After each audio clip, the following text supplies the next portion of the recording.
เคยไหมครับที่การรอคอยปาฏิหาริย์ทางการเงินกลายเป็นความหวังสุดท้ายที่หล่อเลี้ยงชีวิตคุณมาตลอดคุณต้องผ่อนจ่ายหนี้ต้องทำงานหนักต้องคอยตรวจดูผลการออกรางวัลที่1อยู่เสมอเหมือนมันเป็นทางออกเดียวที่ทำให้คุณหลุดจากวงจรที่ไม่มีวันจบสิ้นนี้ซึ่งไม่แปลกที่คุณจะคิดแบบนี้เพราะนี่คือสิ่งที่คนส่วนใหญ่ในสังคมเราคาดหวังที่สุดเหมือนกันเราหวังจะใช้เงินแค่80 บาทเพื่อแลกกับโอกาสที่จะได้เงิน6 ล้านนี่ไม่ใช่แค่การพนันแต่มันคือการซื้อความหวังเป็นตั๋ววิเศษที่จะพาคุณไปสู่อิสรภาพในทันทีแต่ถ้าผมบอกคุณว่าทันทีที่คุณรู้ว่าถูกรางวัลที่1เงิน6 ล้านบาทนั้นมันไม่ใช่รางวัลแต่คือเหยื่อล่อที่มิจฉาชีพมองเห็นสภาวะไร้สติของคุณได้ชัดเจนยิ่งกว่าที่คุณมองเห็นตัวคุณในกระจกนาทีแห่งความสุขสูงสุดคือนาทีที่ชีวิตคุณอันตรายที่สุดเพราะคุณกำลังจะถูกปล้นทั้งที่ยังยิ้มอยู่ซึ่งมันอาจเป็นกับดักที่อันตรายที่สุดเท่าที่คุณเคยเจอสวัสดีครับยินดีต้อนรับกลับสู่เคยไหมพอดแคสต์จะพาคุณไปไขปริศนาความหมายของคำบางคำที่มันทำให้เราต้องถามตัวเองว่าเคยไหม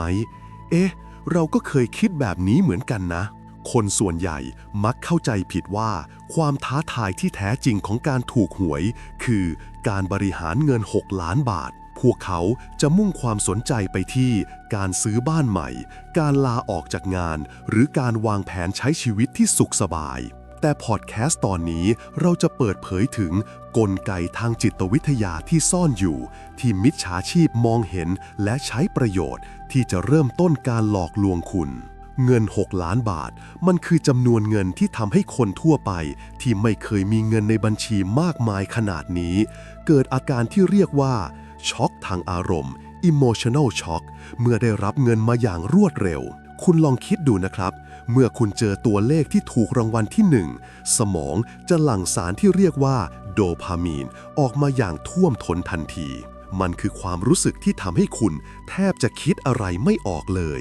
นี่คือสภาวะไร้สติที่เกิดจากความสุขสุดขีดซึ่งเป็นสิ่งที่ลึกซึ้งและถูกมองข้ามไปโดยคนทั่วไปตามทฤษฎีจิตวิทยาของแดเนียล แคนาแมนเราเข้าสู่สภาวะ System One Thinking หรือการตัดสินใจแบบตามอารมณ์และสัญชาตญาณสติของคุณจะหลุดความสามารถในการวิเคราะห์เหตุผลที่ต้องใช้ System Two Thinking จะถูกปิดลงชั่วคราวลองคิดดูนะครับในนาทีแรกที่คุณรู้ว่าถูกหวย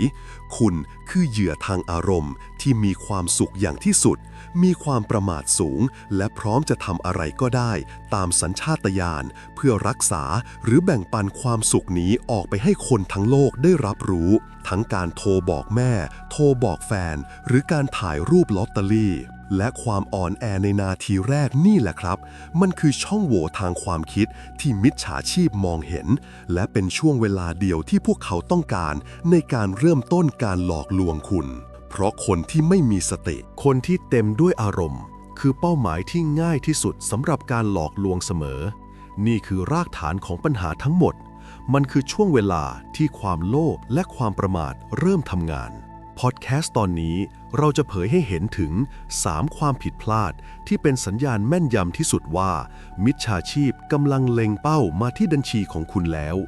ถ้าคุณไม่อยากให้ความโชคดีที่สุดกลายเป็นฝันร้ายที่สุดต้องฟังตอนนี้ให้จบนะครับเมื่อกี้เราเห็นแล้วว่าสมองของเราถูกโดพามีนรัชเข้าครอบงำจนแทบจะคิดอะไรไม่ออกและสิ่งแรกที่คนส่วนใหญ่ทำเมื่ออยู่ในสภาวะนี้มันคือความผิดพลาดที่ร้ายแรงที่สุดครับนั่นคือการรีบบอกเรื่องราวนี้กับคนรอบข้างทันทีคุณลองนึกภาพตามสมชายที่ถูกหวย6 ล้านเมื่อสักครู่นี้นะครับสมชายแทบจะยืนไม่ไหวเขาใจเต้นตึกตักสิ่งที่อยู่ในความคิดของเขาไม่ใช่เรื่องการวางแผนแต่คือความต้องการการยอมรับและการแชร์ความสุขในทันทีนี่คือหลักการทางจิตวิทยาที่เรียกว่า overt behavior หรือพฤติกรรมที่เปิดเผยเมื่อคนเราได้รับความสำเร็จที่ยิ่งใหญ่โดยเฉพาะความสำเร็จที่เปลี่ยนชีวิตได้ขนาดนี้เราจะมีแรงกระตุ้นอย่างรุนแรงที่จะเป่าประกาศให้โลกรู้เพื่อรับคำชื่นชมเพื่อปลดปล่อยความรู้สึกที่อัดอั้นไว้ภายใน มันเป็นเรื่องของสัญชาตญาณเลยครับเหมือนกับการที่เราต้องหัวเราะออกมาดังๆเมื่อเจอเรื่องตลกสุดๆสมชายหยิบโทรศัพท์ขึ้นมาทันทีโทรหาแฟนโทรหาแม่หรือบางคนอาจจะวิ่งไปบอกเพื่อนบ้านที่นั่งดื่มกาแฟอยู่ข้างๆการเปิดเผยความลับนี้ออกไปในแง่ของจิตวิทยามันคือการตอบสนองต่อแรงกระตุ้นที่ควบคุมไม่ได้ความสามารถในการ impulse control หรือการควบคุมแรงกระตุ้นถูกลดทอนลงอย่างรุนแรงด้วยโดพามีนที่หลั่งออกมาเขาไม่สามารถหยุดตัวเองให้คิดไตร่ตรองได้ว่าถ้าความลับนี้รั่วไหลไปมันจะเกิดอะไรขึ้นการที่เราได้สร้างช่องทางที่ความลับรั่วไหลออกไปสู่โลกภายนอกอย่างไม่ตั้งใจนี่แหละครับคือจุดที่อันตรายที่สุดลองเจาะลึกไปที่แหล่งข้อมูลที่อาจไปถึงมิจฉาชีพได้นะครับมันมีอยู่หลายช่องทางที่เราคาดไม่ถึงเลยช่องทางแรกโซเชียลมีเดียที่คิดว่าส่วนตัวเคสตัวอย่างมีให้เห็นเยอะแยะครับหลายคนถูกหวยด้วยความดีใจก็ถ่ายรูปโชว์ลอตเตอรี่ที่ถูกรางวัลอาจจะมีการใช้นิ้วปิดเลข3ตัวหน้าหรือปิดบาร์โค้ดแล้วโพสต์ลงใน Facebook ส่วนตัวหรือในกลุ่มไลน์ครอบครัวหรือตั้งค่าให้เห็นแค่เพื่อนสนิทแต่คุณรู้ไหมครับว่ามิจฉาชีพสมัยนี้ไม่ได้ทำงานแบบเดิมๆแล้วพวกเขามีเครื่องมือที่ซับซ้อนกว่าที่คุณคิดพวกเขาสามารถใช้โปรแกรม AI ตรวจจับภาพพวกเขาไม่ได้ต้องการเห็นเลขทั้งหมดครับแค่เห็นว่ามีภาพลอตเตอรี่ที่แสดงวันที่ออกรางวัลล่าสุดหรือภาพของสัญลักษณ์ของกองสลากปรากฏอยู่ในพื้นที่สาธารณะหรือกึ่งสาธารณะนี่ก็เพียงพอที่จะดึงข้อมูลบัญชีของคุณได้แล้วต่อให้คุณตั้งค่าเป็นส่วนตัวถ้าเพื่อนของคุณกดไลค์หรือคอมเมนต์แสดงความยินดีข้อมูลเหล่านี้ก็อาจจะถูก AI ดึงไปวิเคราะห์ได้ว่าบัญชีนี้มีความเสี่ยงที่จะเป็นเศรษฐีใหม่ช่องทางที่ 2 การบอกเล่าปากต่อปากในชุมชนสังคมไทยเราเป็นสังคมที่ใกล้ชิดกันมากครับการที่คุณโทรไปบอกป้าข้างบ้านหรือบอกเพื่อนที่ทำงานไม่ได้หมายความว่าเพื่อนของคุณจะสามารถเก็บความลับนี้ไว้ได้เสมอไปเพื่อนของคุณอาจจะตื่นเต้นแทนแล้วก็รีบบอกต่อกับคนอื่นๆด้วยเจตนาที่ดีแต่ในที่สุดเรื่องราวนี้ก็จะเดินทางไปอย่างรวดเร็วมิจฉาชีพที่ทำงานเป็นทีมจะมีการฟังเสียงกระซิบหรือที่เรียกว่า Social Listening ในพื้นที่จริงพวกเขาอาจจะส่งคนเข้าไปในชุมชนหรือใช้ข้อมูลที่ได้มาเพื่อหาตัวตนของคุณอย่างละเอียดถ้ามีใครสักคนรู้ว่าสมชายถูกหวยมิจฉาชีพอาจจะแค่โทรไปหาคนในหมู่บ้านของสมชายแล้วถามถึงสมชายที่เพิ่งมีโชคใหญ่ข้อมูลนี้จะถูกนำมาใช้ประกอบการหลอกลวงในขั้นตอนต่อไปครับช่องทางที่ 3 การใช้บริการสาธารณะบางประเภทลองคิดถึงการที่เราถูกหวยแล้วเราเอาไปขึ้นเงินที่ร้านค้าหรือใช้บริการรับขึ้นเงินรางวัลที่ไม่ใช่ธนาคารโดยตรงแม้ว่าร้านค้าเหล่านั้นจะมีจริยธรรมแต่ข้อมูลของคุณก็ถูกบันทึกไว้ในระบบของพวกเขาหรือแม้กระทั่งการที่คุณตัดสินใจรีบเปลี่ยนเบอร์โทรศัพท์หรือเปิดบัญชีธนาคารใหม่ทันทีในวันนั้นการทำพฤติกรรมที่โดดเด่นหรือผิดปกติทันทีหลังถูกหวยก็เป็นสัญญาณที่แก๊ง call center สามารถนำไปเชื่อมโยงกับฐานข้อมูลที่พวกเขาซื้อมาได้ครับดังนั้นกฎการปิดบังตัวตนเบื้องต้นที่สำคัญที่สุดในช่วง 48 ชั่วโมงแรกหลังถูกหวยคือการฝึกฝนการควบคุมแรงกระตุ้นของตัวเองให้ได้มากที่สุดนี่คือสิ่งที่ควรทำและไม่ควรทำเพื่อให้ข้อมูลถูกเก็บเป็นความลับที่สุดครับสิ่งที่ไม่ควรทำ 1. ห้ามถ่ายรูปไม่ว่าจะเพื่อเก็บไว้ดูส่วนตัวหรือส่งให้คนอื่นทางแชทส่วนตัวเพราะเราไม่มีทางรู้ว่าเครื่องมือที่เราใช้ปลอดภัยแค่ไหนหรือปลายทางที่รับรูปไปจะเผลอเอาไปแชร์ที่ไหนอีกไหม 2. ห้ามบอกใครเกินกว่า1 คนถ้าจำเป็นจริงๆให้บอกแค่คนเดียวที่เราไว้ใจได้มากที่สุดในชีวิตเช่นคู่ชีวิตหรือคนที่เราจะพาไปขึ้นเงินด้วยเท่านั้นและต้องให้เขาสัญญาว่าจะไม่บอกใครต่อเด็ดขาด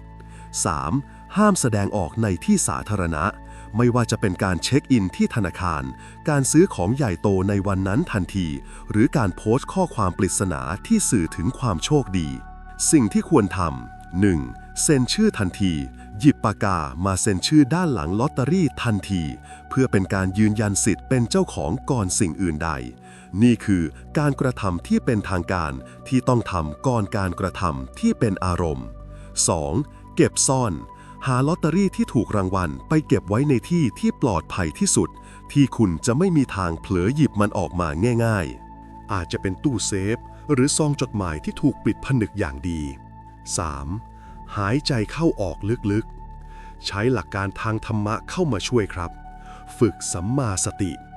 ดึงสติที่หลุดลอยไปกับโดปามีนกลับมาอยู่กับปัจจุบันให้ตระหนักรู้ว่านี่คือเงินที่ต้องใช้สติในการจัดการ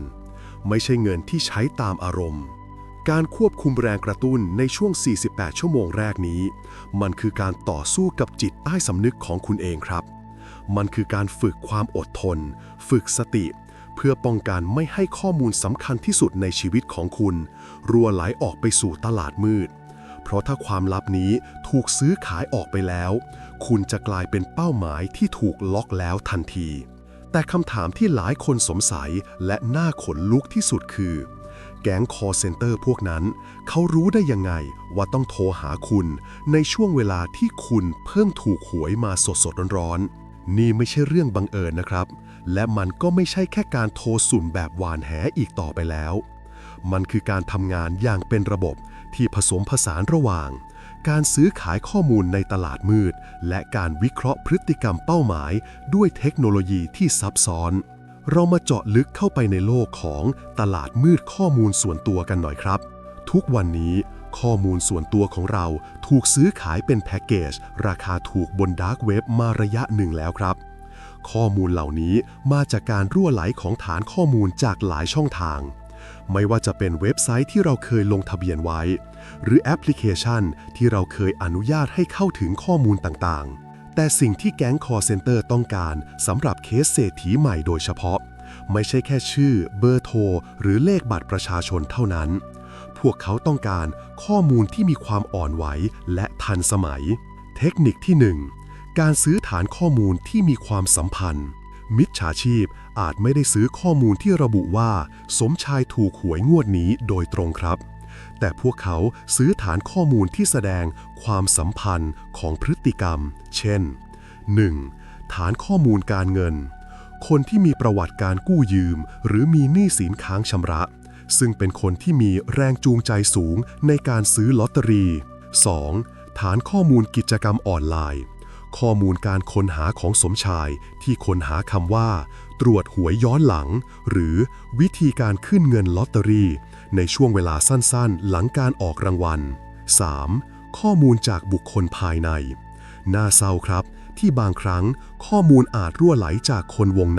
ในองค์กรหรือหน่วยงานที่เกี่ยวข้องข้อมูลที่รั่วไหลไปอาจมีแค่เบอร์โทรศัพท์ของคนจากจังหวัด A ที่มาขอขึ้นเงินรางวัลเท่านั้นแต่ข้อมูลหลวมๆแค่นี้ก็เพียงพอแล้วที่จะถูกนำมาเชื่อมโยงกับฐานข้อมูลอื่นๆที่เขาซื้อมาเพื่อยืนยันตัวตนนี่คือหลักการทางจิตวิทยาที่เรียกว่า confirmation bias หรืออคติในการยืนยันมิจฉาชีพใช้ข้อมูลเหล่านี้เพื่อสร้างสมมุติฐานว่าคุณคือเศรษฐีใหม่แล้วใช้วิธีโทรศัพท์ไปทดสอบสมมุติฐานนี้กับคุณโดยตรงเทคนิคที่ 2 การใช้โปรแกรม AI ตรวจจับคีย์เวิร์ดและพฤติกรรมเรากลับไปที่ความผิดพลาดที่เราคุยก่อนหน้านี้นะครับคือการที่คุณถ่ายรูปลอตเตอรี่หรือโพสต์แสดงความดีใจในโซเชียลมีเดีย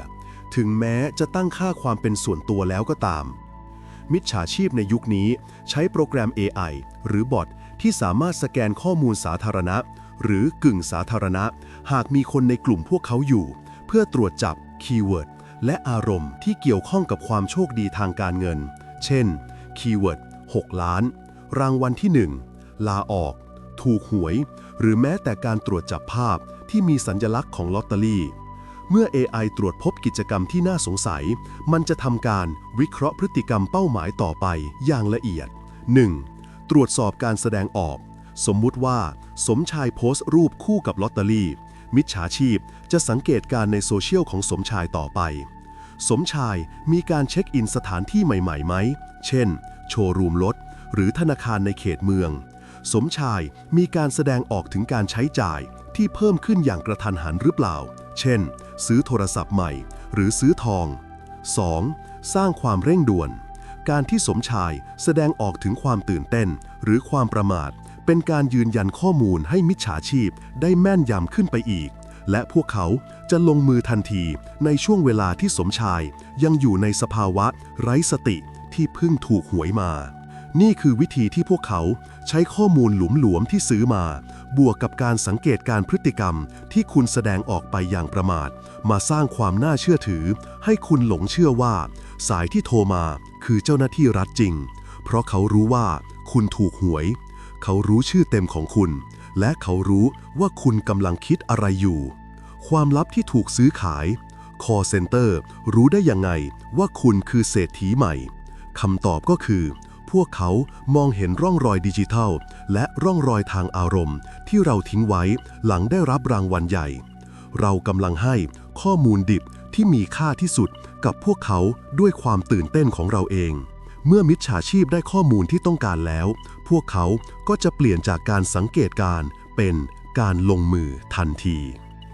การหลอกลวงของแก๊ง Call Center ในยุคนี้ถูกออกแบบมาอย่างละเอียดโดยใช้หลักการทางจิตวิทยาที่ซับซ้อนโดยเฉพาะในเคสของเศรษฐีใหม่ที่เพิ่งถูกหวยมาเป้าหมายของพวกเขาคือการดึงคุณกลับไปสู่สภาวะไร้สติที่เกิดจากความตื่นตระหนกแม้ว่าความสุขสุดขีดจากโดปามีนจะเริ่มจางลงไปบ้างแล้วก็ตามการหลอกลวงมีทั้งหมด3ขั้นตอนหลักที่ถูกออกแบบมาเพื่อดูดเงินของคุณและนี่คือขั้นตอนที่1การสร้างความน่าเชื่อถือและความตื่นตระหนกขั้นตอนนี้เป็นเหมือนการเปิดฉากละครเวทีที่มิจฉาชีพจะสวมบทบาทเป็นอำนาจสูงสุดที่คุณไม่กล้าโต้แย้งคุณเคยสังเกตไหมครับว่าเวลาที่เราได้รับสายจากหน่วยงานรัฐหรือธนาคารเราจะรู้สึกถึงความเคารพหรือความเกรงกลัวบางอย่างโดยอัตโนมัตินี่คือหลักการทางจิตวิทยาที่เรียกว่า authority bias หรืออคติที่เชื่อในอำนาจมิจฉาชีพจะใช้เทคนิคนี้อย่างเชี่ยวชาญครับ 1. โทนเสียงพวกเขาจะใช้โทนเสียงที่หนักแน่นจริงจังมีความเป็นมืออาชีพสูงใช้คำศัพท์เฉพาะของหน่วยงานรัฐเช่นปปงกรมสอบสวนคดีพิเศษสำนักงานอัยการสูงสุดเพื่อสร้างความรู้สึกว่านี่คือการสื่อสารที่เป็นทางการ 2. คำพูดพวกเขาจะเริ่มด้วยการเรียกชื่อเต็มและนามสกุลของคุณอย่างชัดเจนการรู้ข้อมูลส่วนตัวระดับนี้จะทำให้เหยื่อรู้สึกว่าสายนี้เป็นเรื่องจริงทันทีความสงสัยจะลดลงไปเกินครึ่งหลังจากสร้างความน่าเชื่อถือเบื้องต้นแล้วพวกเขาก็จะเข้าสู่ขั้นตอนที่2ทันทีคือ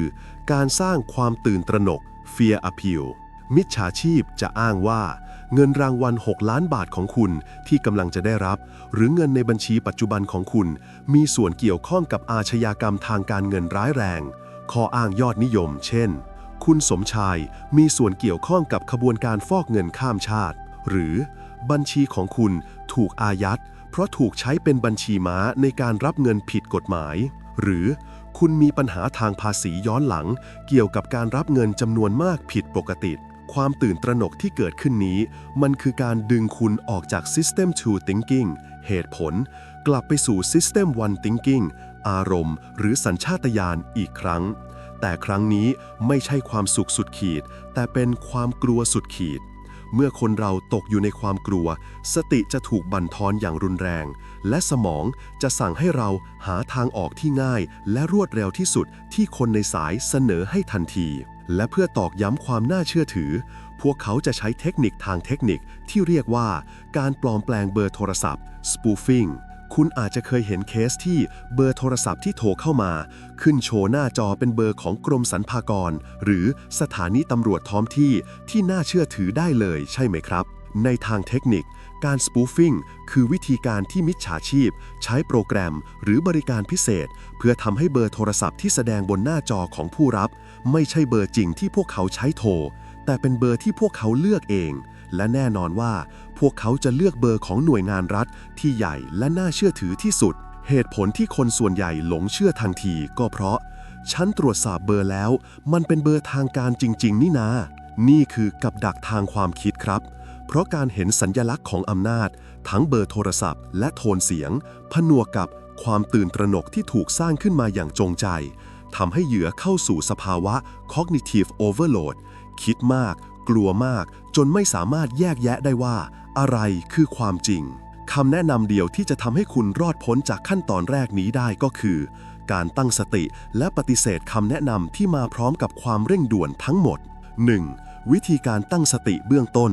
เมื่อคุณได้รับสายที่อ้างว่าเป็นหน่วยงานรัฐและเริ่มสร้างความตื่นตระหนกให้คุณนึกถึงหลักการง่ายๆข้อเดียวครับเจ้าหน้าที่รัฐที่ถูกต้องตามกฎหมายจะไม่มีทางใช้โทรศัพท์ในการแจ้งความผิดร้ายแรงหรือข่มขู่ให้คุณโอนเงินเพื่อตรวจสอบบัญชีเด็ดขาด 2. คำแนะนำในการตรวจสอบเบื้องต้นวิธีเดียวที่จะยืนยันตัวตนของพวกเขาได้คือวางสายทันทีแล้วโทรกลับไปที่เบอร์โทรศัพท์อย่างเป็นทางการของหน่วยงานนั้นๆด้วยตัวคุณเองเช่นถ้าเขาอ้างว่าเป็นกรมสรรพากรให้คุณหาเบอร์กรมสรรพากรบนเว็บไซต์ราชการแล้วโทรไปสอบถามเองเลยครับในขั้นตอนนี้มิจฉาชีพประสบความสำเร็จในการสร้างความน่าเชื่อถือและความตื่นตระหนกทำให้เหยื่อเข้าสู่สภาวะความกลัวที่พร้อมจะทำตามคำสั่งใดๆที่ดูเหมือนจะเป็นทางรอดพวกเขาก็จะเข้าสู่ขั้นตอนที่ 2 The Money Trap หรือกับดักทางการเงินที่มุ่งเน้นการหลอกให้คุณโอนเงินก้อนแรกออกไปครับในขั้นตอนนี้มิจฉาชีพจะใช้หลักการทางจิตวิทยาที่เรียกว่า loss aversion หรือการหลีกเลี่ยงการสูญเสียมนุษย์เรามีความรู้สึกที่เจ็บปวดจากการสูญเสียมากกว่าความสุขที่ได้รับจากการได้มาในจำนวนที่เท่ากันถึง2 เท่าในเคสของเศรษฐีใหม่ที่ถูกหวย6 ล้านบาทความกลัวที่ยิ่งใหญ่ที่สุดไม่ใช่การสูญเสียเงินในบัญชีปัจจุบันแต่คือความกลัวที่จะสูญเสียเงิน6 ล้านบาททั้งก้อนไปอย่างถาวรต่างหากครับมิจฉาชีพจะใช้ข้ออ้างยอดนิยมที่ฟังดูมีเหตุผลและเกี่ยวโยงกับเงินก้อนโตของคุณทันทีพวกเขาจะบอกว่าคุณสมชายเพื่อให้เราสามารถดำเนินการตรวจสอบและยกเลิกการอายัดบัญชีของคุณที่เชื่อมโยงกับคดีฟอกเงินได้ทันทีคุณจำเป็นต้องโอนเงินค่าธรรมเนียมการตรวจสอบจำนวน 10,000 บาทเข้าบัญชีกลางของเราเพื่อเป็นหลักประกันคุณจะต้องเปิดบัญชีนิรภัยเพื่อเก็บเงินรางวัลที่เหลือไว้ก่อนการตรวจสอบจะเสร็จสิ้นซึ่งต้องมีค่าธรรมเนียมในการเปิดบัญชีนิรภัยจำนวนเล็กน้อยคุณยังไม่ได้ชำระภาษีย้อนหลังสำหรับเงินรางวัลที่เพิ่งได้รับมาหากไม่ชำระภายในวันนี้กฎหมายจะถือว่าคุณหลีกเลี่ยงภาษีและจะถูกอายัดเงินรางวัลทั้งหมดข้ออ้างเหล่านี้จะถูกสร้างขึ้นมาเพื่อเน้นย้ำว่าเงิน6 ล้านของคุณกำลังจะหายไปถ้าคุณไม่ทำตามคำสั่งความแยบยลของมิจฉาชีพคือการเลือกจำนวนเงินที่เรียกเก็บครับมักเป็นจำนวนที่น้อยกว่าเงินรางวัล6 ล้านบาทมากเช่นหลักหมื่นบาทหลักแสนบาทการที่เหยื่อยอมโอนเงินค่าธรรมเนียมจำนวนน้อยกว่าไปได้อย่างง่ายดายก็เพราะพวกเขาเชื่อว่าการโอนเงินเล็กน้อยนี้คือการลงทุนเพื่อปกป้องเงินก้อนใหญ่6 ล้านบาทของพวกเขากำลังตัดสินใจภายใต้แรงขับเคลื่อนของความกลัวครับนี่คือจุดที่สำคัญมากที่เราต้องจำไว้ครับในขั้นตอนที่ถูกต้องของการขึ้นเงินรางวัลลอตเตอรี่ไม่มีหน่วยงานรัฐใดโทรมาเรียกเก็บค่าธรรมเนียมล่วงหน้าสำหรับการถูกหวยการขึ้นเงินรางวัลที่กองสลากหรือธนาคารจะมีการหักค่าอากรสแตมป์หรือภาษีณที่จ่ายตามกฎหมายอย่างชัดเจนและจะดำเนินการณจุดรับขึ้นเงินเท่านั้นไม่มีการโอนเงินเข้าบัญชีกลางหรือบัญชีนิรภัยทางโทรศัพท์อย่างแน่นอนนอกจากนี้มิจฉาชีพยังใช้หลักการทางจิตวิทยาที่เรียกว่า urgency หรือความเร่งด่วนเข้ามาบีบคั้นเวลาให้เหยื่อรีบตัดสินใจพวกเขาจะบีบคั้นว่าคุณมีเวลาเพียง30 นาทีในการดำเนินการมิฉะนั้นคดีของคุณจะถูกส่งต่อไปยังศาลและคุณจะสูญเสียทุกอย่างและพวกเขาจะสั่งห้ามอย่างเด็ดขาดว่าห้ามปรึกษาบุคคลที่3หรือญาติพี่น้องโดยเด็ดขาดเพราะการดำเนินการนี้เป็นความลับของหน่วยงานทำไมพวกเขาถึงทำแบบนั้นเหตุผลง่ายๆครับเพราะกลัวความลับแตกมิจฉาชีพรู้ว่าถ้าคุณวางสายแล้วไปปรึกษาเพื่อนที่ทำงานหรือแฟนคนที่มีสติภายนอกวงจรความกลัวนี้จะสามารถวิเคราะห์เรื่องราวทั้งหมดได้ทันทีว่านี่คือการหลอกลวงดังนั้นการบีบคั้นให้เหยื่อแยกตัวโดดเดี่ยวและรีบตัดสินใจภายใต้ความเร่งด่วนคือกุญแจสำคัญสู่ความสำเร็จของขั้นตอนที่ 2 นี้ครับ เหยื่อหลายคนด้วยความกลัวและรีบเร่งจะยอมโอนเงินค่าธรรมเนียมหลักหมื่นหรือหลักแสนบาทไปทันทีและนั่นคือเงินก้อนแรกที่หายไปอย่างถาวรแต่โชคไม่ดีครับการโอนเงินก้อนแรกนี้ไม่ใช่จุดจบแต่เป็นการยืนยันว่าเหยื่อเชื่อแล้วและเหยื่อพร้อมที่จะทำตามคำสั่งต่อไปและตอนนี้มิจฉาชีพก็พร้อมที่จะขย้ำเหยื่อด้วยขั้นตอนที่ 3 The Remote Control ซึ่งเป็นขั้นตอนที่อันตรายที่สุดเพราะมันคือการยื่นกุญแจไขตู้เซฟทางการเงินทั้งหมดของคุณให้กับพวกเขาด้วยมือของคุณเองขั้นตอนนี้มิจฉาชีพจะเปลี่ยนจากการใช้แค่คำพูดมาสู่การใช้เทคนิคการควบคุมระยะไกล Remote Access ที่ซับซ้อนเป้าหมายคือการเข้าถึงและควบคุมโทรศัพท์มือถือของคุณซึ่งเท่ากับเป็นการควบคุมทุกอย่างในชีวิตดิจิทัลของคุณโดยเฉพาะอย่างยิ่งแอปพลิเคชันธนาคารมิจฉาชีพจะสร้างสถานการณ์ที่ดูเหมือนเป็นการช่วยเหลือทางเทคนิคพวกเขาจะอ้างว่าคุณสมชายครับการตรวจสอบบัญชีด้วยการโอนเงินเพียงอย่างเดียวไม่เพียงพอ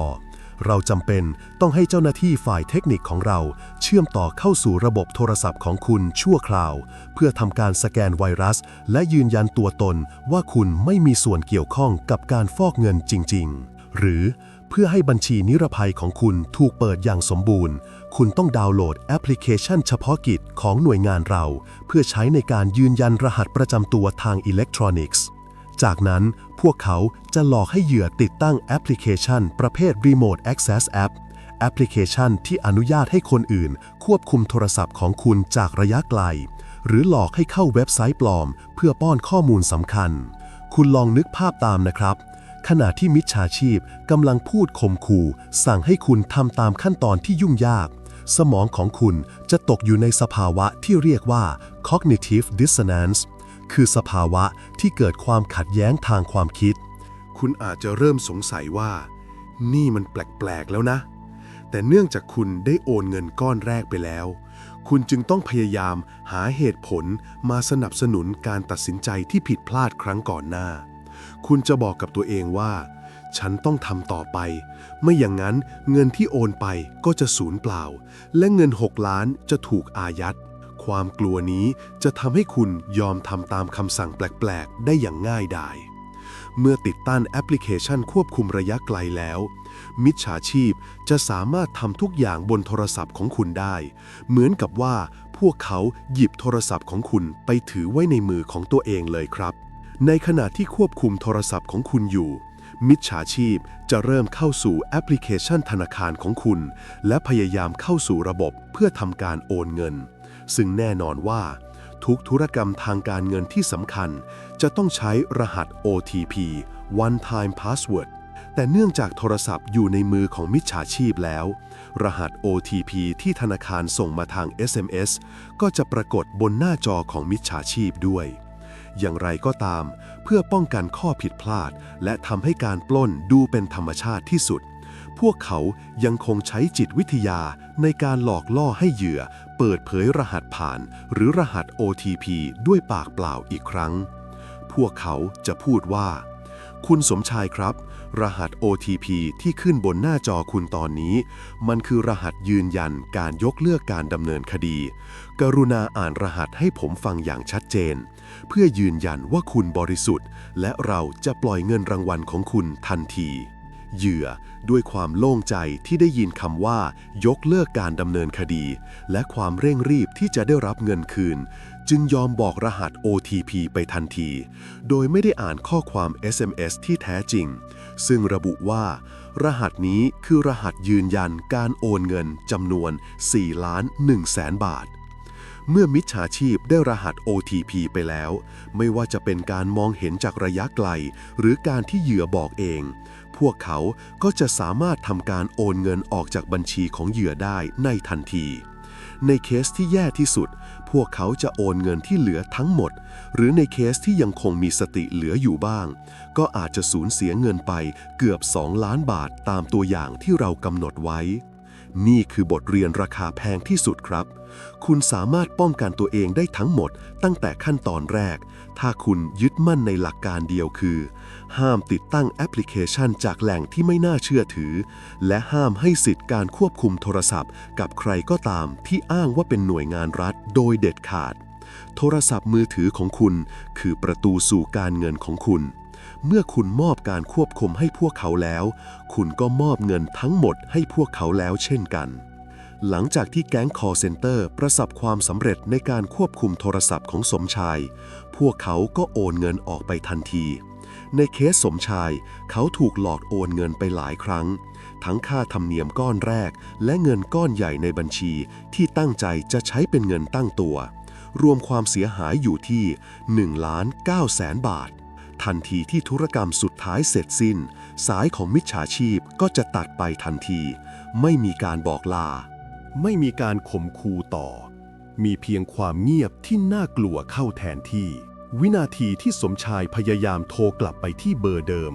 แต่พบว่าเป็นเบอร์ที่ใช้การไม่ได้หรือเป็นเบอร์ของหน่วยงานรัฐที่แท้จริงแต่ไม่มีใครรับรู้เรื่องราวของเขาเลยในที่สุดสติที่ถูกกดทับด้วยความกลัวและความเร่งด่วนตลอด3ขั้นตอนที่ผ่านมา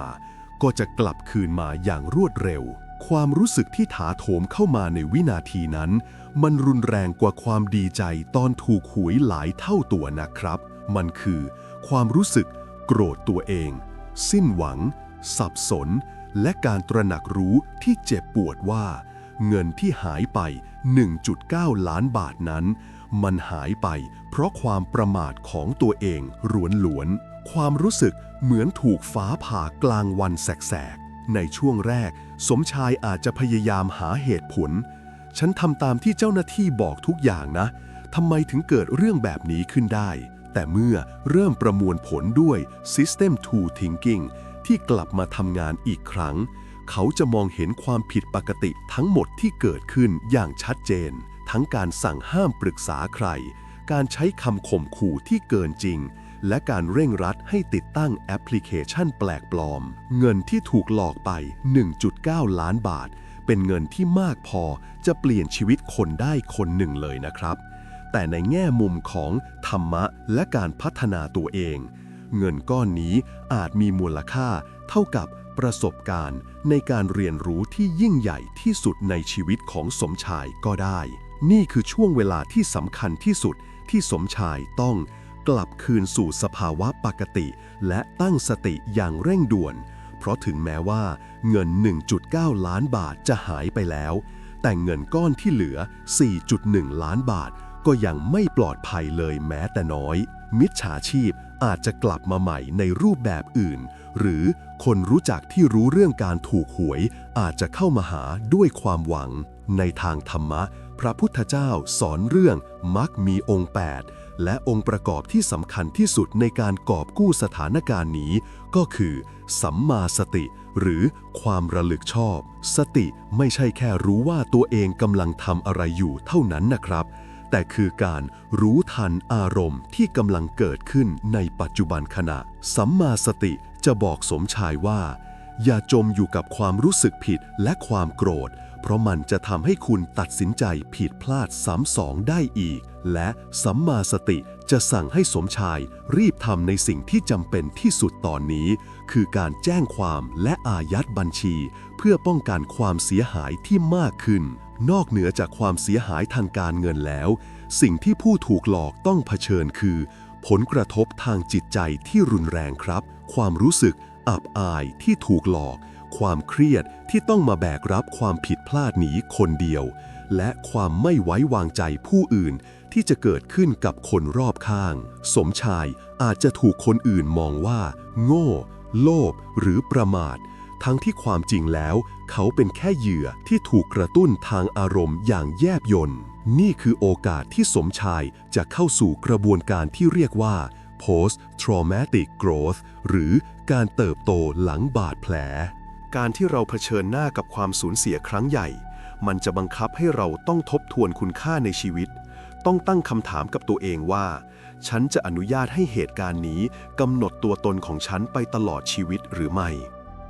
การสูญเสีย 1.9 ล้านบาท คือบทเรียนที่ทำให้สมชายตระหนักถึงความจำเป็นในการใช้สติในทุกการตัดสินใจทางการเงิน ความจำเป็นในการสร้างกำแพงป้องกันข้อมูลส่วนตัว และความจำเป็นในการวางแผนอย่างรอบคอบสำหรับเงินที่เหลือ 4.1 ล้านบาท หลังจากที่สติเริ่มกลับมาทำงานอีกครั้งช่วงเวลาต่อจากนี้คือนาทีทองที่ต้องใช้ความเร็วและความถูกต้องในการดำเนินการเพื่อเพิ่มโอกาสในการอายัดบัญชีและติดตามเงินที่เหลือนี่คือการต่อสู้กับกลไกอาชญากรรมที่ซับซ้อนซึ่งต้องอาศัยความร่วมมือระหว่างเหยื่อตำรวจและธนาคารอย่างมีประสิทธิภาพนี่คือเรื่องราวที่ไม่ได้มีแค่เรื่องของจิตวิทยาแล้วครับแต่เป็นเรื่องของวิทยาศาสตร์ดิจิทัลและความเร็วในการดำเนินการตามกฎหมายสิ่งแรกที่สมชายต้องทำทันทีหลังจากรู้ตัวคือการรวบรวมหลักฐานและการแจ้งความไม่ใช่การโทรไปโวยวายที่ธนาคารก่อนแต่ต้องมีใบแจ้งความจากเจ้าหน้าที่เพื่อเริ่มต้นกระบวนการทางกฎหมายหลักฐานที่จำเป็น 1. บันทึกการโทรบันทึกเวลาและเบอร์โทรศัพท์ทั้งหมดที่มิจฉาชีพใช้โทรหาแม้จะเป็นเบอร์ปลอม spoof number ก็ตาม 2. สลิปโอนเงินหลักฐานการโอนเงินทั้งหมดที่แสดงชื่อบัญชีปลายทางเลขที่บัญชีและจำนวนเงินซึ่งส่วนใหญ่จะเป็นบัญชีม้าที่มิจฉาชีพใช้ในการรับเงิน 3. ชื่อและคำอ้างอิงชื่อปลอมที่มิจฉาชีพใช้ชื่อหน่วยงานที่แอบอ้างและข้ออ้างที่ใช้ในการหลอกลวงเช่นคดีฟอกเงินสมชายต้องรีบไปแจ้งความออนไลน์ผ่านเว็บไซต์ที่เป็นทางการหรือไปที่สถานีตำรวจใกล้บ้านเพื่อแจ้งความดำเนินคดีความรวดเร็วในการแจ้งความมีความสำคัญสูงสุดครับเพราะเงินที่โอนออกไปจากบัญชีของสมชายจะถูกโอนต่อไปยังบัญชีม้าอื่นๆอย่างรวดเร็วเป็นทอดๆเพื่อให้ติดตามได้ยากเมื่อตำรวจรับแจ้งความแล้วขั้นตอนต่อไปคือบทบาทของธนาคารซึ่งทำงานภายใต้กฎหมายป้องกันและปราบปรามการฟอกเงิน 1. การอายัดบัญชีเมื่อธนาคารที่สมชายโอนเงินออกไปธนาคารต้นทางได้รับการประสานงานจากเจ้าหน้าที่ตำรวจธนาคารจะรีบส่งคำขอไปยังธนาคารปลายทางธนาคารเจ้าของบัญชีม้าเพื่อทำการอายัดบัญชีนั้นทันที 2. ความท้าทายเรื่องเวลาอย่างที่กล่าวไปแล้วครับเงินที่ถูกโอนเข้าบัญชีม้าจะถูกถอนออกไปอย่างรวดเร็วถ้าสมชายแจ้งความช้าไปแม้แต่ชั่วโมงเดียวโอกาสในการกู้คืนเงินก็จะลดลงอย่างมหาศาลเพราะเงินอาจถูกโอนออกไปนอกประเทศแล้วหรือถูกถอนเป็นเงินสดโดยพวกที่ทำหน้าที่เป็นคนถอนเงิน 3. ข้อจำกัดในการกู้เงินคืนถึงแม้จะอายัดบัญชีม้าได้สำเร็จแต่โดยส่วนใหญ่แล้วเงินที่อายัดได้มักจะเป็นเงินก้อนเล็กๆที่มิจฉาชีพยังถอนไม่ทันโอกาสที่จะได้เงินคืนครบ1.9 ล้านบาทจึงยากมากครับในแง่ของกฎหมายตอนนี้ประเทศไทยมีกฎหมายที่เกี่ยวข้องกับการหลอกลวงทางโทรศัพท์ที่เข้มงวดมากขึ้นแต่ความยากลำบากที่แท้จริงคือการตามจับแก๊งคอลเซ็นเตอร์ที่มักอยู่ต่างประเทศคุณลองคิดดูนะครับมิจฉาชีพเหล่านี้มักจะทำงานในประเทศเพื่อนบ้านที่การประสานงานด้านกฎหมายทำได้ยากแม้ตำรวจไทยจะทราบที่ตั้งแต่การดำเนินคดีและการส่งผู้ร้ายข้ามแดนเป็นกระบวนการที่ซับซ้อนและต้องใช้เวลาในขณะที่พวกเขาเปลี่ยนสถานที่ทำงานและเปลี่ยนบัญชีม้าไปเรื่อยๆดังนั้นบทบาทของสมชายในฐานะเหยื่อจึงไม่ใช่แค่การแจ้งความให้เสร็จสิ้นเท่านั้นแต่ยังรวมถึงการเป็นผู้ให้ข้อมูลหลักที่ต้องรวบรวมรายละเอียดทุกอย่างที่จำได้เงินที่สูญเสียไปอาจจะถูกใช้เป็นต้นทุนในการทำความเข้าใจกลไกอาชญากรรมนี้เพื่อให้เราสามารถถ่ายทอดความรู้นี้ไปสู่คนอื่นได้อย่างมีสติเพื่อป้องกันไม่ให้เกิดเหยื่อรายต่อไปการเรียนรู้จากความผิดพลาดของตัวเองจึงเป็นการสร้างโชคดีใหม่ให้กับผู้อื่นได้หลังจากที่สมชายได้ทำทุกอย่างเพื่อกอบกู้เงินที่สูญเสียไป 1.9 ล้านบาททั้งการแจ้งความและขอความร่วมมือจากธนาคารความเสียหายทางกายภาพอาจจะหยุดลงแล้วแต่สิ่งที่ยังคงดำเนินต่อไปและกัดกินจิตใจของสมชายอย่างช้าๆก็คือความเสียหายทางสังคมและอารมณ์ครับเมื่อข่าวการถูกหวยของสมชายถูกเปิดเผยไปตั้งแต่ตอนแรกและตามมาด้วยข่าวการถูกหลอกครั้งใหญ่ความสัมพันธ์ที่สั่นคลอนก็เกิดขึ้นทันที คุณลองคิดดูนะครับสังคมเรามักมีปฏิกิริยาที่ซับซ้อนต่อความสำเร็จและความล้มเหลวของผู้อื่นโดยเฉพาะความล้มเหลวที่เกิดจากความโลภหรือความประมาทเมื่อเพื่อนและครอบครัวได้รับรู้เรื่องราวที่เกิดขึ้นปฏิกิริยาหลักๆจะมีอยู่สองด้านที่สร้างความกดดันทางอารมณ์ให้กับสมชายอย่างหนักครับ 1. ความสงสารที่มาพร้อมคำถามกลุ่มคนที่รักและหวังดีกับสมชายจริงๆจะรู้สึกสงสารแต่ในใจลึกๆก็จะเกิดคำถามที่ว่าทำไมถึงไม่คิดให้ดีก่อนทำไมถึงเชื่ออะไรแบบนั้นคำถามเหล่านี้อาจไม่ได้ถูกพูดออกมาด้วยเจตนาร้ายแต่สำหรับสมชายที่กำลังโทษตัวเองอยู่แล้วคำถามเหล่านี้จะกลายเป็นการตอกย้ำความผิดพลาดที่เจ็บปวด 2. การถูกตำหนิและความอับอายกลุ่มคนที่ไม่ได้หวังดีมากนักหรือกลุ่มคนที่เคยอิจฉาความโชคดีของสมชายมาก่อนจะรู้สึกเหมือนมีชัยชนะเล็กๆและจะมีการตำหนิสมชายอย่างเปิดเผยหรือผ่านการซุบซิบนินทาว่าสมควรแล้วโลภมากก็เป็นแบบนี้ความรู้สึกโซเชียลสติกมาหรือการถูกตีตราทางสังคมนี้เองครับที่ทำให้สมชายต้องเผชิญกับความอับอายจนไม่อยากออกไปเจอใครภรรยาและลูกๆของสมชายก็ต้องรับรู้เรื่องราวนี้เช่นกันความสุขที่เคยมาเยือนเพียงชั่วคราวกลับถูกแทนที่ด้วยความเครียดก้อนโตพวกเขาย่อมรู้สึกผิดหวังในตัวสมชายไม่ใช่เพราะเงินที่หายไปแต่เพราะการตัดสินใจที่วู่วามจนนำมาซึ่งความไม่มั่นคงของครอบครัวความขัดแย้งที่เกิดขึ้นในครอบครัวอาจนำไปสู่การขาดความไว้วางใจกันครับภรรยาของสมชายอาจจะเริ่มสงสัยในความสามารถในการตัดสินใจของสามีและเรียกร้องให้มีการตั้งขอบเขต boundaries ทางการเงินใหม่ทั้งหมดเช่นเงินที่เหลือ 4.1 ล้านบาทขอให้ฉันจัดการเองนะซึ่งการสูญเสียอำนาจในการตัดสินใจทางการเงินนี้ยิ่งเพิ่มความรู้สึกผิดและไร้ความสามารถให้กับสมชายมากขึ้นไปอีกการก้าวข้ามผ่านความรู้สึกผิดและความอับอายหลังถูกหลอกเป็นกระบวนการที่ต้องใช้เวลาและหลักการทางจิตวิทยาในการฟื้นฟูความมั่นใจ 1. ยอมรับความจริง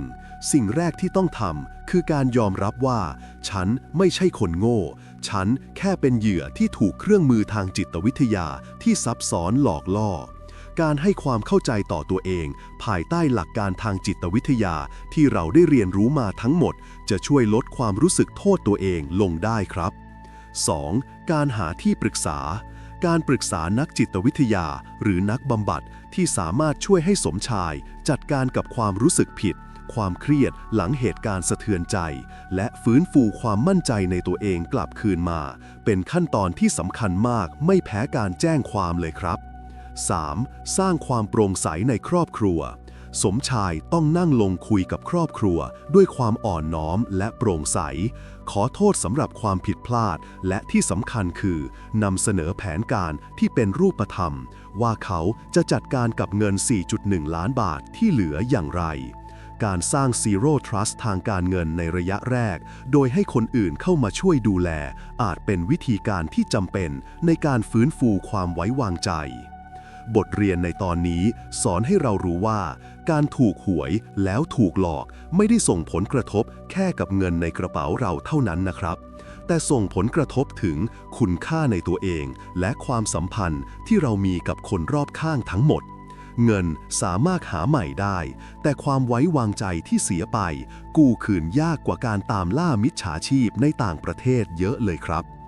ตั้งแต่ต้นที่ผ่านมาเราได้เห็นแล้วว่าความสูญเสียครั้งใหญ่ของสมชายไม่ได้เกิดจากความโชคร้ายแต่เกิดจากความประมาทและความไร้สติในช่วงเวลาที่สำคัญที่สุดนั่นคือ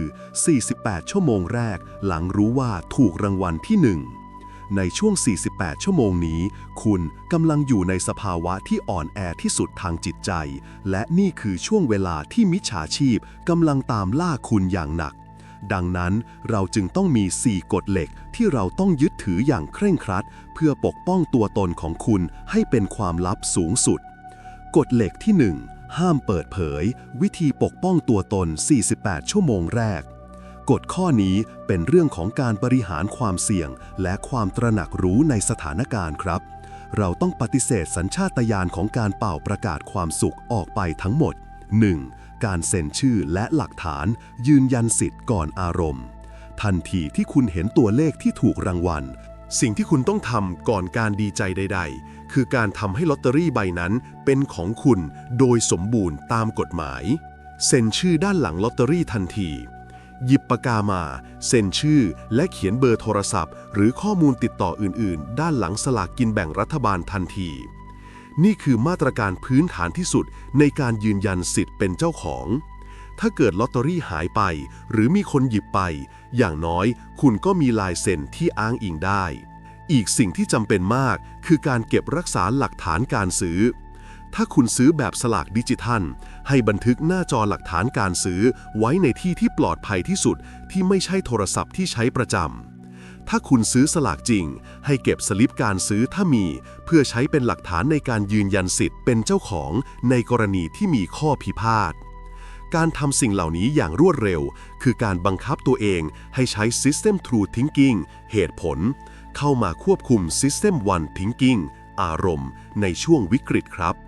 2. การเก็บความลับสูงสุดจำกัดผู้รับรู้ให้น้อยที่สุดเราได้เรียนรู้จากเคสสมชายแล้วว่าข้อมูลรั่วไหลจากคนใกล้ตัวง่ายกว่าที่เราคิดบอกแค่คนที่คุณไว้ใจที่สุด1 คน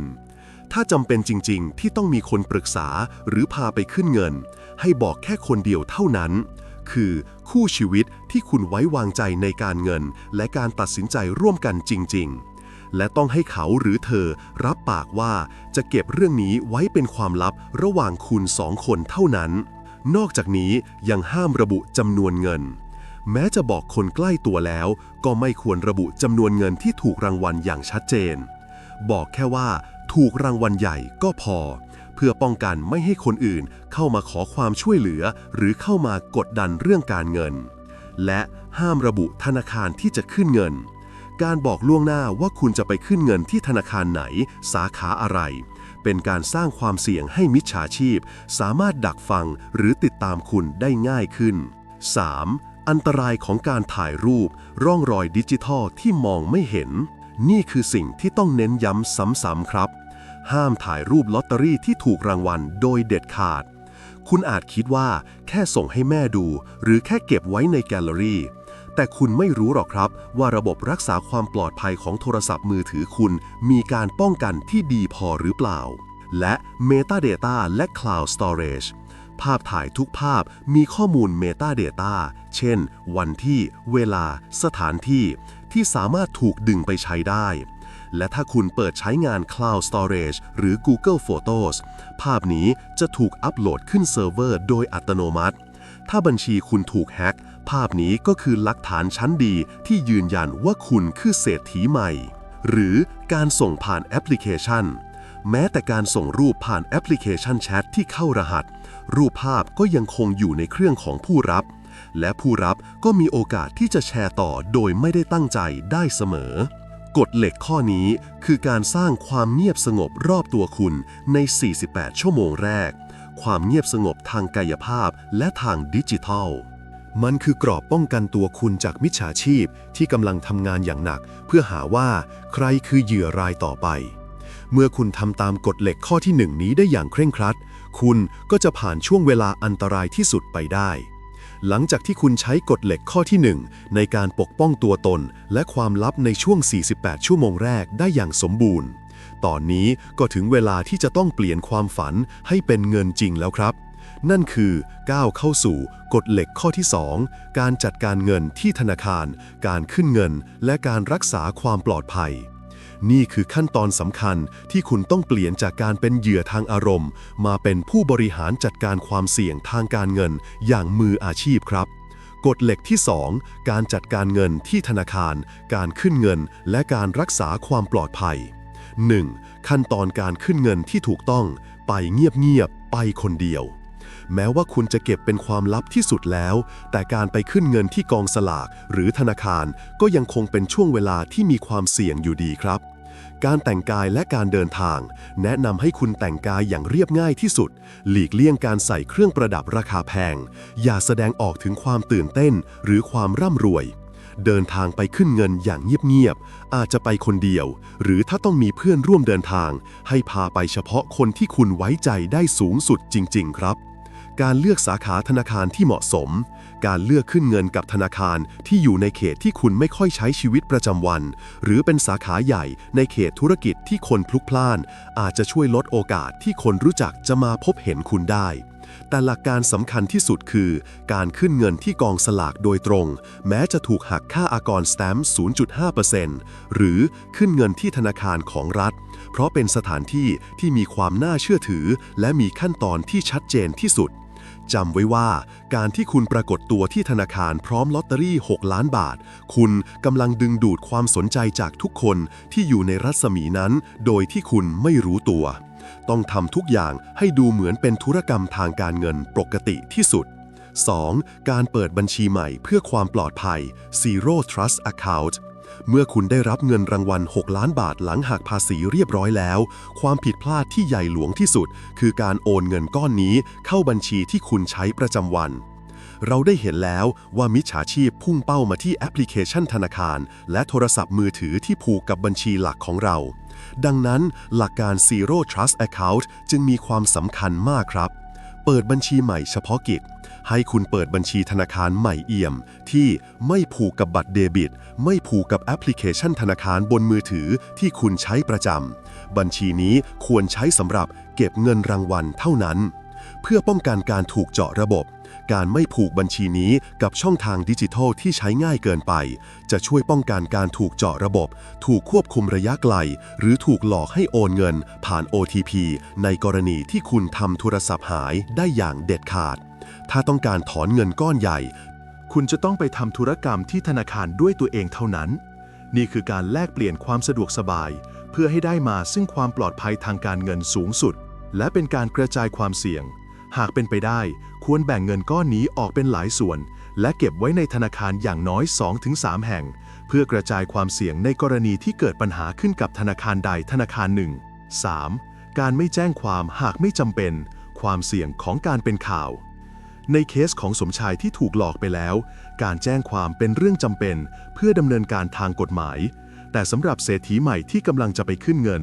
การทำให้เรื่องถูกหวยเป็นข่าวควรเป็นสิ่งที่หลีกเลี่ยงที่สุดหลีกเลี่ยงการให้สัมภาษณ์เจ้าหน้าที่ของกองสลากหรือธนาคารอาจเสนอให้คุณให้สัมภาษณ์กับสื่อเพื่อประชาสัมพันธ์ความสำเร็จขอให้คุณปฏิเสธอย่างสุภาพครับ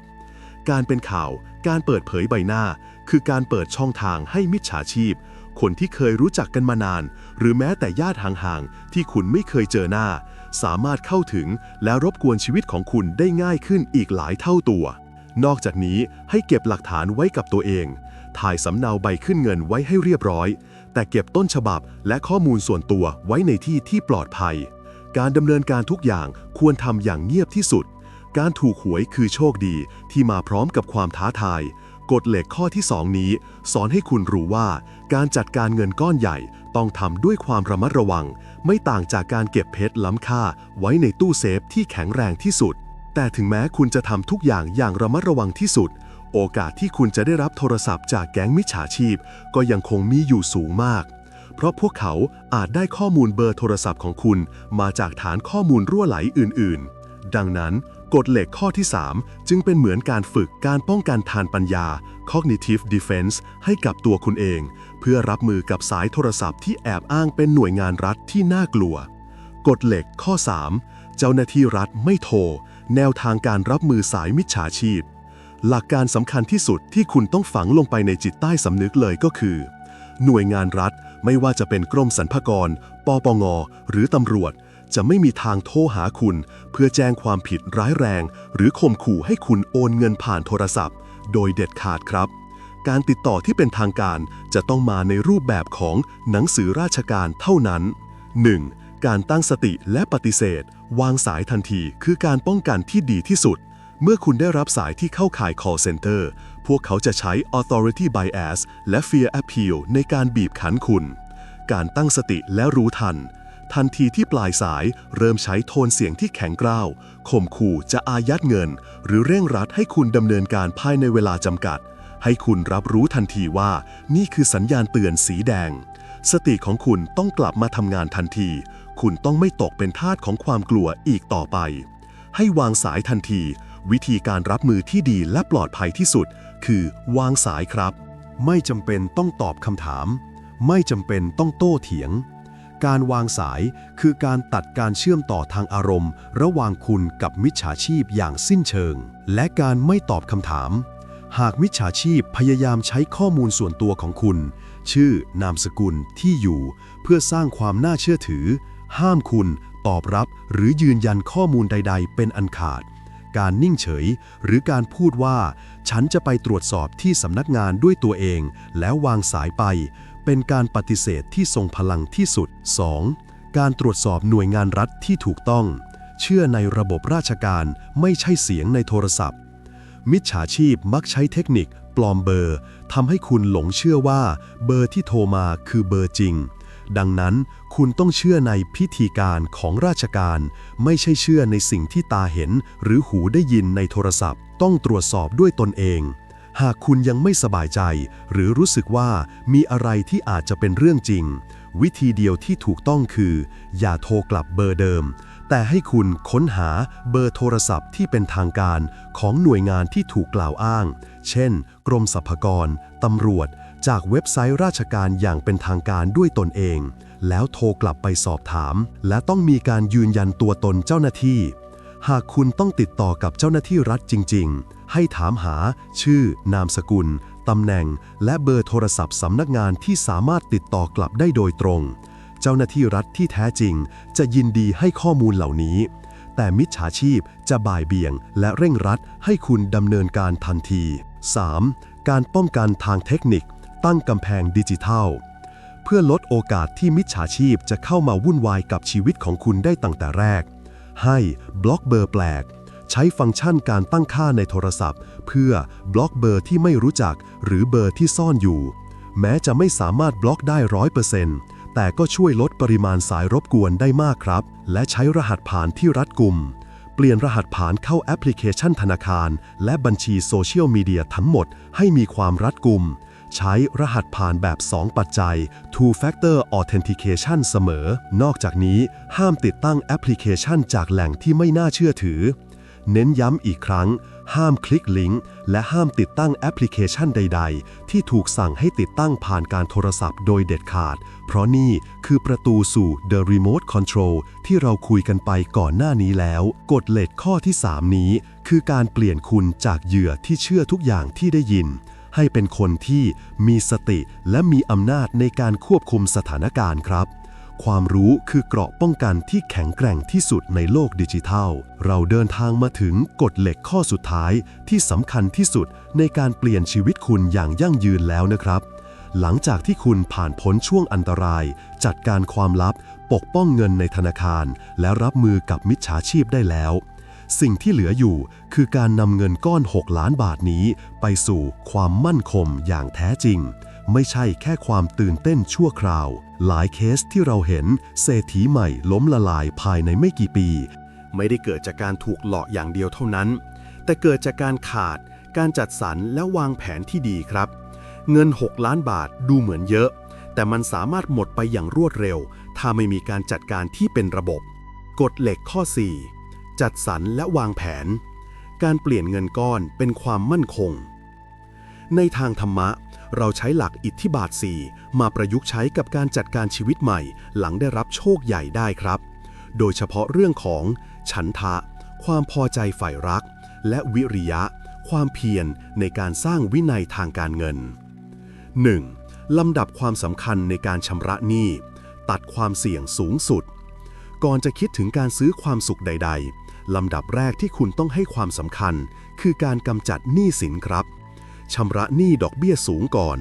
ให้จัดการหนี้ที่มีอัตราดอกเบี้ยสูงที่สุดก่อนเป็นอันดับแรกเช่นหนี้นอกระบบหนี้บัตรเครดิตหรือสินเชื่อส่วนบุคคลหนี้เหล่านี้เป็นเหมือนตัวกัดกินความมั่งคั่งของคุณอย่างเงียบๆการกำจัดมันออกไปคือการปลดล็อกอิสรภาพทางการเงินที่แท้จริงและจัดการหนี้สินทั้งหมดพิจารณาชำระหนี้บ้านหนี้รถหรือหนี้กู้ยืมทั้งหมดให้หมดสิ้นเพื่อให้ทุกเดือนชีวิตของคุณไม่มีภาระการผ่อนชำระอีกต่อไป การทำให้สภาพคล่องทางการเงินดีขึ้นคือการสร้างพื้นฐานที่มั่นคงที่สุดให้ชีวิตใหม่ของคุณการชำระหนี้ทั้งหมดคือการใช้ฉันทะในการสร้างความสุขจากความปลอดโปร่งในชีวิต 2. เงินฉุกเฉินและการลงทุนแบ่งเงินเป็นส่วนเพื่อกระจายความเสี่ยงเมื่อปลอดหนี้แล้วถึงเวลาที่ต้องแบ่งเงิน6 ล้านบาทออกเป็นส่วนๆอย่างมีเหตุผลครับส่วนที่ 1 เงินฉุกเฉิน Security Fund ส่วนแรกที่สำคัญที่สุดคือเงินสำรองฉุกเฉินให้แยกเงินส่วนนี้ออกมาเก็บไว้ในบัญชีที่เข้าถึงง่ายแต่อย่าใช้บัญชีเดียวกับบัญชีเก็บเงินรางวัลเงินส่วนนี้ควรเพียงพอสำหรับค่าใช้จ่ายในชีวิตประจำวันของคุณ 6-12 เดือนเพื่อให้คุณมีเวลาหายใจและวางแผนชีวิตโดยไม่ต้องรีบร้อนหาเงินหากเกิดเหตุไม่คาดฝันส่วนที่ 2 เงินลงทุนระยะยาว Growth Fund นี่คือส่วนที่จะนำไปสร้างความมั่งคั่งอย่างยั่งยืนคุณควรลงทุนในสินทรัพย์ที่มีความเสี่ยงต่ำถึงปานกลางเช่นพันธบัตรรัฐบาลกองทุนรวมหรือสินทรัพย์ที่มีมูลค่าเพิ่มในระยะยาวอย่างที่ดินการเปลี่ยนเงินก้อนให้เป็นแหล่งรายได้ประจำที่งอกเงยขึ้นเรื่อยๆคือหัวใจสำคัญส่วนที่ 3 เงินใช้จ่ายส่วนตัว Pleasure Fund อนุญาตให้ตัวเองได้ใช้เงินส่วนเล็กๆน้อยๆเพื่อซื้อความสุขตอบแทนความเหนื่อยล้าที่ผ่านมาได้บ้างเช่น 5-10% ของเงินรางวัลแต่ต้องเป็นเงินที่ถูกจัดสรรไว้แล้วเท่านั้นเพื่อไม่ให้กระทบกับแผนการเงินหลัก 3. ที่ปรึกษาทางการเงินอย่าเดินคนเดียวบนเส้นทางเศรษฐีความผิดพลาดที่หลายคนทำคือการคิดว่าเงินของฉันจัดการเองได้แต่เงินก้อนใหญ่มาพร้อมกับความซับซ้อนทางภาษีและกฎหมายที่คุณอาจไม่รู้เน้นย้ำว่าคุณควรจ้างที่ปรึกษาทางการเงินหรือนักกฎหมายที่ไว้ใจได้ทันทีที่เงินเข้าบัญชีที่ปรึกษาจะช่วยวางแผนการเงินแนะนำการลงทุนที่เหมาะสมกับความเสี่ยงที่คุณรับได้และช่วยจัดการเรื่องภาษีที่เกี่ยวข้องกับการถูกรางวัลอย่างมืออาชีพการจ่ายค่าที่ปรึกษาในวันนี้คือการซื้อความปลอดภัยและความมั่งคั่งที่จะยั่งยืนในระยะยาวการทำตามกฎเหล็กข้อที่ 4 นี้คือการใช้วิริยะในการสร้างวินัยทางการเงินเพื่อให้เงิน6 ล้านบาทนี้ไม่ใช่แค่จุดจบของหนี้สินแต่เป็นจุดเริ่มต้นของชีวิตที่มั่งคั่งและอุดมสมบูรณ์อย่างแท้จริงเราเดินทางมาถึงช่วงสุดท้ายของพอดแคสต์ตอนนี้แล้วนะครับตลอดทางที่ผ่านมาเราได้แกะรอยการเดินทางของเศรษฐีใหม่ตั้งแต่ความฝันที่เริ่มต้นจากซื้อลอตเตอรี่80 บาทไปจนถึงวินาทีที่ถูกหลอกสูญเสียเงินนับล้านเพราะความประมาทและสุดท้ายคือการสร้างกรอบป้องกันเพื่อรักษาเงินที่เหลืออยู่ให้ปลอดภัยเรื่องราวของสมชายที่สูญเสียเงิน 1.9 ล้านบาทไปเพราะแก๊ง call center ไม่ใช่เป็นแค่เรื่องเตือนภัยให้เราหวาดระแวงเท่านั้นนะครับแต่มันคือบทเรียนราคาแพงที่สอนให้เราเข้าใจถึงกลไกที่ซ่อนอยู่ของจิตใจเราเองเรามาสรุปแก่นเรื่องทั้งหมดที่เราได้พูดคุยกันมาตั้งแต่ต้นอีกครั้ง 1. รากฐานของปัญหาทั้งหมดเริ่มต้นจากสภาวะช็อกทางอารมณ์ที่ถูกกระตุ้นด้วยสารโดปามีนมันทำให้เราเข้าสู่ System One Thinking สภาวะไร้สติที่ทำให้เราประมาทและเป็นช่องโหว่ให้มิจฉาชีพมองเห็น 2. ความผิดพลาดแรกที่อันตรายคือการที่เรารีบเปิดเผยความลับออกไปสู่ช่องทางต่างๆทั้งโซเชียลมีเดียและคนรอบข้างโดยขาดการควบคุมแรงกระตุ้นทำให้มิจฉาชีพสามารถยืนยันตัวตนของเราจากตลาดมืดข้อมูลส่วนตัวได้อย่างแม่นยำ 3. กลโกง 3 ขั้นตอนดูดเงินมิจฉาชีพใช้เทคนิคอคติเชื่ออำนาจ authority bias ในการสร้างความตื่นตระหนก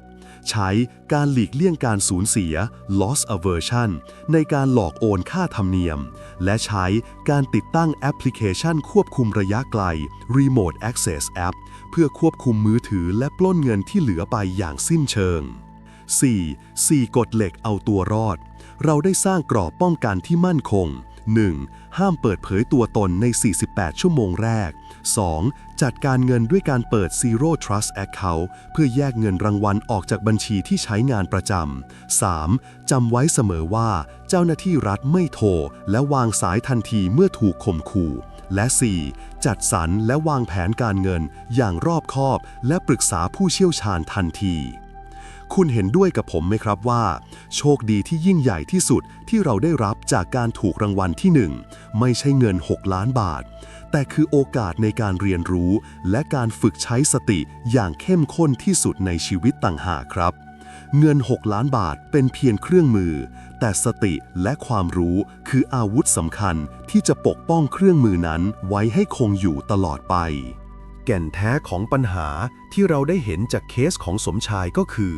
ความโลภและความตื่นตระหนกคือจุดอ่อนที่มิจฉาชีพใช้ได้ผลเสมอ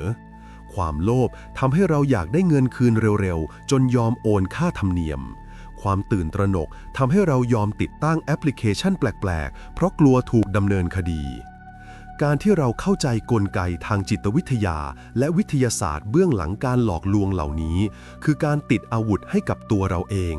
การได้ฟังเรื่องราวทั้งหมดของเราในตอนนี้จะช่วยให้คุณมองเห็นว่าโชคดีในชีวิตของคุณไม่ใช่เรื่องบังเอิญอย่างที่เคยเชื่อแต่เป็นความรับผิดชอบที่ยิ่งใหญ่ที่สุดที่คุณต้องใช้ความเพียรวิริยะและความเข้าใจปัญญาในการดูแลให้ดีที่สุดครับหวังว่าพอดแคสต์ในตอนนี้จะช่วยให้คุณมองเห็นถึงอันตรายที่ซ่อนอยู่ในความโชคดีและพร้อมที่จะนำ4 กฎเหล็กที่เราได้พูดคุยกันไปใช้เป็นกุญแจสำคัญสู่การสร้างชีวิตที่มั่งคั่งและอุดมสมบูรณ์อย่างยั่งยืนครับแล้วคุณล่ะครับหลังจากได้ฟังเรื่องราวทั้งหมดของเราในตอนนี้คุณได้เตรียมพร้อมรับมือกับโชคลาภที่ไม่คาดฝันในชีวิตของคุณแล้วหรือยังลองใช้เวลาสักนิดทบทวนดูนะครับว่าถ้าวันนี้คุณถูกรางวัลที่ 1จริงๆคุณจะเลือกทำตามสัญชาตญาณหรือเลือกใช้สติและความรู้ที่คุณได้รับจากพอดแคสต์ตอนนี้มาปกป้องความโชคดีนั้นไว้ให้ปลอดภัยอย่างแท้จริงหากเรื่องราวในวันนี้ทำให้คุณนึกถึงใครบางคนที่กำลังรอคอยปาฏิหาริย์หรือกำลังจะตัดสินใจเรื่องใหญ่ภายใต้อารมณ์ความตื่นเต้นอย่าเก็บพลังดีๆนี้ไว้คนเดียวส่งต่อเรื่องราวตอนนี้ไปให้เขาฟังนะครับเพราะบางทีความเข้าใจว่าความประมาทนำมาซึ่งความหายนะในเวลาที่เหมาะสมอาจจะช่วยให้เขาเริ่มต้นจัดการความฝันของตัวเองได้อย่างมั่นคงถ้าคุณชอบสิ่งที่ผมทำและอยากสนับสนุนให้มีเรื่องราวดีๆแบบนี้ต่อไปอีกอย่าลืมกดไลค์และกดติดตามพร้อมเปิดการแจ้งเตือนเพื่อที่คุณจะได้ไม่พลาดทุกเรื่องราวดีๆที่เราตั้งใจสร้างสรรค์มาให้คุณโดยเฉพาะนะครับแล้วพบกันใหม่ในตอนหน้ากับเคยไหมพอดแคสต์สวัสดีครับ